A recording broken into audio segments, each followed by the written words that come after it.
Joaquín Archibaldo Guzmán Lora was born on April 4, 1957, in the remote mountain village of La Tuna, in the heart of Mexico's Sierra Madre Occidental. The region was, and still is, one of the poorest in Mexico, with no paved roads, no hospitals, and no schools beyond elementary level. And most families survived on subsistence farming, growing corn and beans, but the rocky terrain made even this difficult. The only lucrative crop was opium poppies and marijuana, which had been cultivated in the region since the 1940s under government tolerance. El Chapo's father, Emilio Guzmán Bustillos, was a goat herder who occasionally dabbled in small-scale opium farming. His mother, Maria Consuelo Lora Perez, managed the household, raising 7 children in a one-room adobe hut. From an early age, Joaquín, later nicknamed El Chapo, meaning shorty, was exposed to the illicit trade. His uncles and older brothers were already involved in drug trafficking, moving small loads of marijuana and heroin through the mountains. By age 10, he was helping harvest poppy plants, slitting the bulbs to collect the sticky opium gum. El Chapo never finished 3rd grade. The nearest school was hours away on foot, and his family needed him to work. Instead of learning to read and write fluently, he learned how to handle a rifle, negotiate with smugglers, and evade authorities. By his early teens, El Chapo was working as a mule, transporting drugs on donkeys and mules through the Sierra Madre trails. He quickly earned a reputation for being brave, cunning, and brutally efficient. Unlike other young smugglers, he didn't waste money on flashy clothes or women. He reinvested his earnings into bigger shipments. At age 18, El Chapo caught the attention of Pedro Aviles Perez, known as El León de la Sierra, the Lion of the Mountains. Aviles was one of the first Mexican drug lords to use airplanes for smuggling. He taught El Chapo key lessons. Oh, bribery is better than bullets. Why kill a cop when you can pay him? Oh, never trust anyone completely, even family. Oh, control the entire supply chain, from production to distribution. The shift from laborer to enforcer. By the late 1970s, El Chapo had moved up from smuggling to enforcement. His first known murder? A rival smuggler who stole a heroin shipment meant for the Guadalajara cartel. He became a sicario hitman, known for his cold efficiency. Unlike other cartel killers, he rarely tortured victims. He preferred quick, clean executions.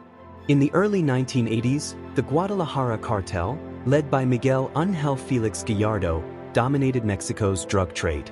They worked closely with Colombian cocaine traffickers, including Pablo Escobar's Medellín cartel. El Chapo was recruited as a mid-level operator, overseeing drug shipments through Sonora into Arizona. His official title? El Jefe de Plaza, Plaza Boss. But his real job was fixing crises.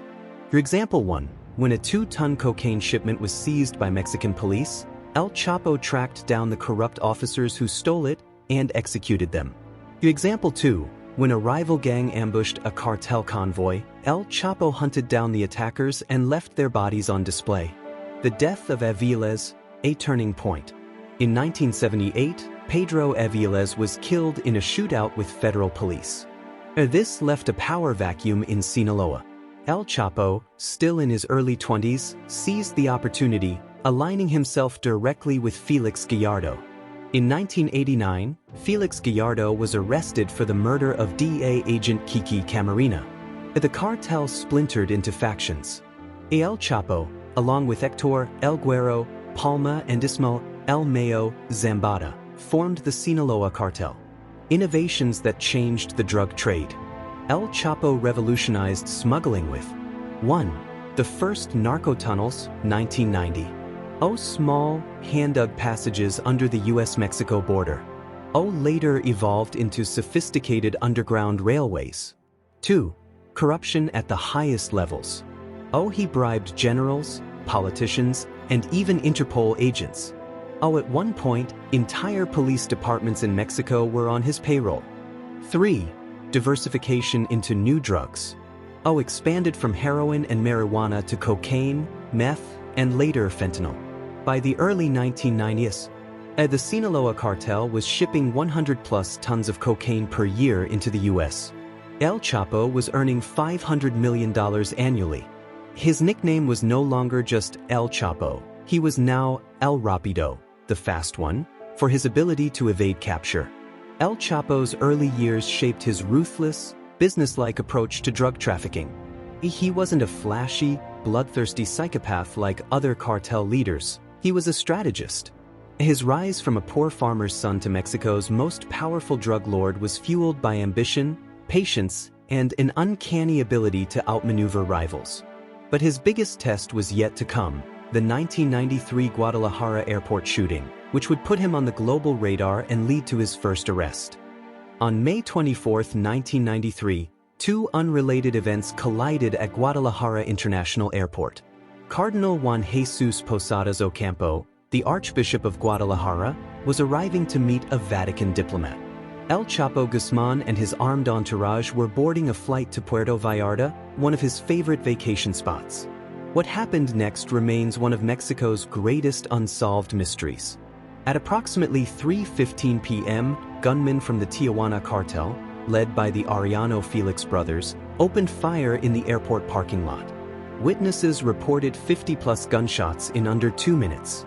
7 people were killed, including the cardinal, his chauffeur, and 2 innocent bystanders. El Chapo and his bodyguards fled into the terminal, escaping unharmed. Mexican authorities claimed the Arellano Felix brothers had received a tip that El Chapo would be at the airport. They mistook the cardinal's white Mercury Grand Marquis for El Chapo's identical car. The cardinal was caught in crossfire, a tragic accident. The cardinal was executed. Autopsy reports showed 14 gunshot wounds, many fired at close range. His body was found slumped in the back seat, suggesting he was targeted deliberately. He was in full clerical robes. Posadas was wearing a black cassock and a large crucifix, nothing like a drug lord's attire. Police did nothing to protect him. Despite the airport being heavily patrolled, no officers intervened during the shooting. Posadas had been investigating links between drug cartels and high-ranking politicians. Weeks before his death, he met with US DEA agents to discuss corruption. He had publicly accused Mexican federal police of working with cartels. Some investigators believe real assassins were disguised as Tijuana cartel hitmen. The killers used the same weapons as Mexican police.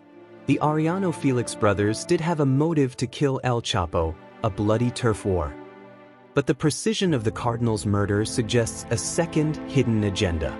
The aftermath, a cover-up at the highest levels. The case was quickly closed, with no serious investigation. Key evidence, including surveillance footage, disappeared. A later archbishop, Cardinal Sandoval Iniguez, openly accused the government of orchestrating the murder. After the airport massacre, the Mexican government couldn't ignore El Chapo anymore. A nationwide manhunt was launched. His face was plastered on TV, newspapers, and wanted posters. On June 9, 1993, just 2 weeks after the shooting, El Chapo was arrested in Guatemala. He had been hiding in a luxury villa near the border. A disgruntled cartel member tipped off authorities. Did he order the cardinal's death? Under questioning, El Chapo denied any involvement. I was the one they were trying to kill. Why would I want a priest dead? Authorities never charged him for the murder, only for drug trafficking. Sentencing, 20 years in prison. But not the end. In 1995, he was sentenced to 20 years in Puente Grande prison. Yet, behind bars, he continued running the Sinaloa Cartel. Guards were bribed to smuggle in cell phones, cash, and even prostitutes. On January 19, 2001, El Chapo escaped in a laundry cart. Authorities claimed he hid in a bin, was rolled past guards, and slipped into a waiting car. Prison guards were supposed to check every cart. Yet they didn't notice a full-grown man inside. The prison had motion sensors. Even a rat would trigger alarms, but nothing went off. The more likely truth, a $2.5 million bribe. Investigators later found that 23 prison officials had been paid off. A former guard testified that El Chapo simply walked out in a police uniform. The prison director was fired and arrested. Mexico's president faced international criticism for the security failure. The Guadalajara airport massacre and El Chapo's first escape cemented his reputation as a ruthless survivor who outsmarted the government, a folk hero to the poor who saw him as a rebel, a criminal mastermind who could vanish at will. But his greatest escapes and his ultimate downfall were still to come. After his daring escape in 2001, El Chapo didn't just return to the drug trade, he transformed it. Over the next decade, he built the Sinaloa Cartel into a global empire, earning billions and outmaneuvering rivals, law enforcement, and even governments. This was the golden age of El Chapo's reign, a time when he became more than just a cartel boss. He became a legend. The early 2000s saw Mexico's drug landscape shift dramatically. With the Tijuana and Gulf cartels weakened by arrests and infighting, El Chapo seized the opportunity to expand. He didn't just control drug routes, he reinvented them. While other cartels relied on brute force, El Chapo used innovation and strategy. His engineers designed sophisticated smuggling tunnels under the US border, complete with rail systems, ventilation, and electricity. Some were so advanced they had hydraulic elevators and reinforced concrete walls. He even pioneered narco-submarines, semi-submersible vessels that could transport tons of cocaine undetected. But his real power came from corruption. El Chapo didn't just bribe cops, he owned entire police departments, mayors, and even high-ranking military officials. At one point, he allegedly paid Mexico's former Secretary of Public Security $50 million a month for protection. His influence reached so high that many believed he had direct ties to the Mexican presidency. With his empire expanding, El Chapo became Forbes' first billionaire drug lord, with an estimated net worth of $14 billion. He lived like a king, throwing lavish parties in jungle hideouts and beachfront mansions, surrounded by armed guards and beautiful women. Yet, unlike Pablo Escobar, he avoided flashy displays of wealth, no private zoos or public philanthropy. Instead, he stayed low-key, adaptable, and always one step ahead of the law. The mid-2000s also marked the beginning of Mexico's bloodiest drug war. When President Felipe Calderón declared war on the cartels in 2006, El Chapo didn't back down. He fought harder. Cities like Juarez and Tijuana became war zones as cartels battled for territory. The Sinaloa Cartel, under El Chapo's leadership, proved the most ruthless. He eliminated rivals, corrupted entire governments, and flooded the US with record amounts of cocaine, heroin, and meth. By 2010, his cartel controlled 80% of the drug trade entering the US. Yet, despite his power, El Chapo's biggest weakness was his ego. His obsession with fame would eventually lead to his downfall, first through a leaked interview with Sean Penn, then through a careless mistake in a safe house. But in these years, at the height of his reign, he wasn't just a criminal. He was a myth, a ghost, and the most wanted man on earth. For years, El Chapo had outsmarted entire governments, slipping through roadblocks, bribing his way out of prisons, and vanishing into secret tunnels. But in 2012, one man made it his personal mission to end the legend. Agent Hogan, a quiet, methodical investigator who would become El Chapo's most dangerous enemy. Hogan's obsession began with a shocking realization: nobody was seriously hunting El Chapo. Despite being the world's most wanted drug lord, there was no dedicated task force, no elite team, just scattered intelligence and half-hearted attempts. So Hogan, a former small-town cop with no prior experience in Mexico, did something unheard of. He moved his family to Mexico City and started from scratch. Learning Spanish, studying cartel tactics, and building informant networks, he became a one-man intelligence machine. The breakthrough came when Hogan's team hacked El Chapo's encrypted communications. The drug lord constantly switched phones, using coded messages and burner devices, but Hogan found a pattern. When El Chapo sent a chauffeur to pick up an underling, Hogan tracked the driver's phone straight to a luxury compound in Culiacan. What followed was a military-style raid. Hogan joined Mexican Marines as they stormed the hideout, only to find an empty bathtub hiding yet another escape tunnel. El Chapo had vanished again, but this time, Hogan had his scent. For months, the chase became a high-stakes game of cat and mouse. El Chapo's paranoia grew. He moved between safe houses every few hours, trusting only a handful of men. But Hogan's team kept closing in. Then in 2014, a critical mistake. El Chapo's men rented a white van to deliver tacos to a seaside hideout in Mazatlan. Hogan's informants spotted it. The final raid played out like a Hollywood climax. Mexican Marines breached a fourth-floor hotel room where El Chapo was hiding with his wife and daughters. As gunmen exchanged fire in the hallway, El Chapo barricaded himself in the bathroom, rifle in hand. His young daughters screamed as his wife begged the soldiers not to shoot. For a tense moment, the world's most feared criminal stood trapped. Until, finally, he surrendered. Hogan had won. But as he watched El Chapo being led away in handcuffs, he knew the real test was coming. Could Mexico keep him locked up this time? The answer would lead to one of the most audacious prison breaks in history, and prove that even behind bars, El Chapo was still the most dangerous man in the room. The moment El Chapo was locked inside Altiplano maximum security prison, the countdown began. This wasn't just a jail. It was a fortress, a concrete labyrinth designed to hold the most dangerous criminals in Mexico. Armed guards, motion sensors, and 24-hour surveillance watched his every move. Yet within a year, El Chapo would pull off an escape so audacious, so meticulously planned, that it would shock the world and humiliate an entire nation. The plan was set in motion before he even arrived. From inside his cell, El Chapo communicated through coded messages with his wife, Emma Coronel, and his top lieutenants. They purchased a small ranch just 1 mile from the prison, close enough to dig, but far enough to avoid suspicion.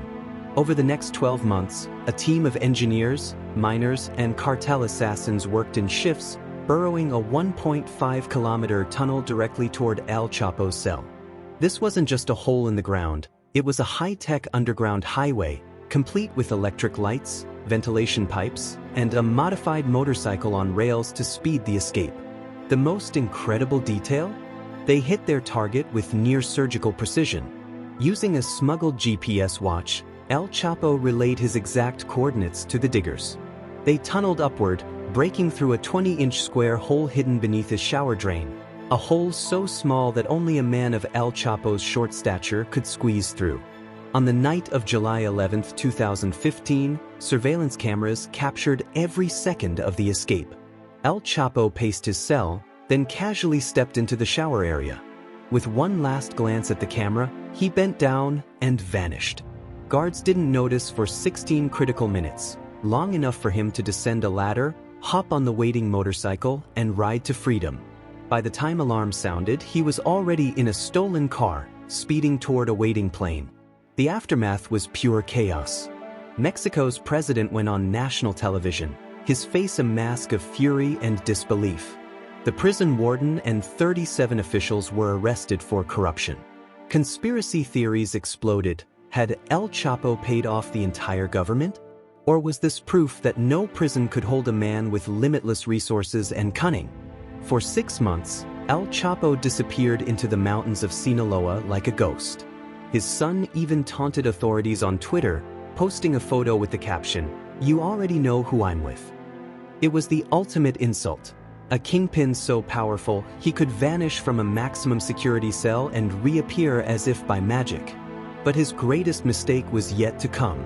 In his hunger for legacy, he'd make one reckless move that would finally bring him down, sitting down for an interview with Sean Penn. After his spectacular prison escape, El Chapo could have disappeared forever into the rugged Sierra Madre Mountains, protected by loyal sicarios and an impenetrable web of corruption. But the man who had spent decades mastering the shadows made one uncharacteristic mistake. He craved recognition. In early 2016, against all his survival instincts, El Chapo agreed to a secret meeting that would become his undoing. An interview with Hollywood actor Sean Penn and Mexican actress Kate Del Castillo. The rendezvous was arranged through months of encrypted messages, with El Chapo insisting on filming in a jungle hideout surrounded by armed guards. As cameras rolled, the drug lord, usually paranoid to the point of obsession, shockingly dropped his guard.